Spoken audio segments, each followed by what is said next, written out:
Alors, je suis Isabelle Juppé et je m'intéresse à tout cet univers des technologies pour plusieurs raisons.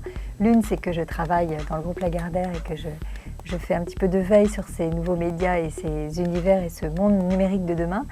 Et plus récemment, ce qui me motive beaucoup en ce moment, c'est que j'ai écrit un livre qui s'appelle La femme digitale, que j'ai ici et qui est sorti il y a une quinzaine de jours. Et à travers ce livre, je me suis intéressée à la fois au regard que les femmes portaient sur cette révolution numérique et à la façon dont elles vivaient, dont elles appréhendaient les outils, la façon dont elles pouvaient s'insérer dans le monde numérique de demain. Et il y a du boulot.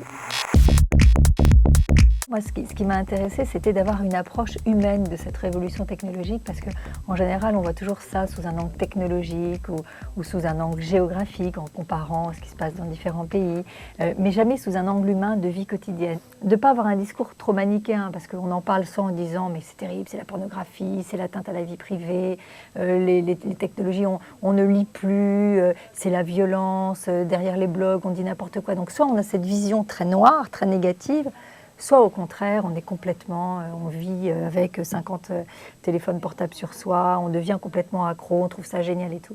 À mon avis, même si le discours est plus facile à faire passer quand il est comme ça, assez blanc ou noir, c'est pas le bon discours. Moi, je plaide pour un chemin médian, qui soit un chemin axé sur la pédagogie, sur le souci de transmission, sur le fait de dire c'est fondamental ce qui est en train de se passer, ça change tout.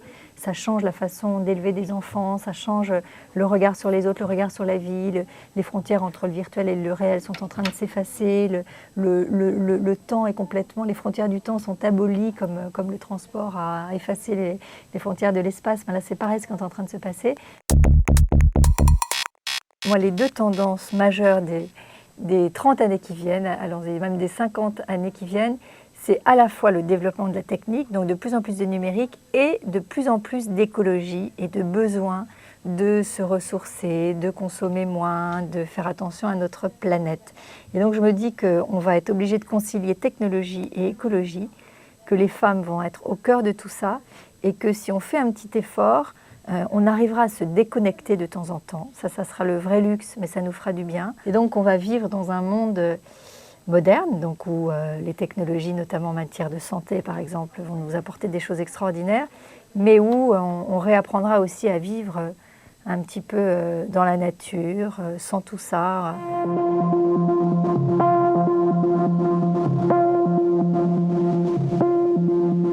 En gérant ça de manière lucide, raisonnable et intelligente.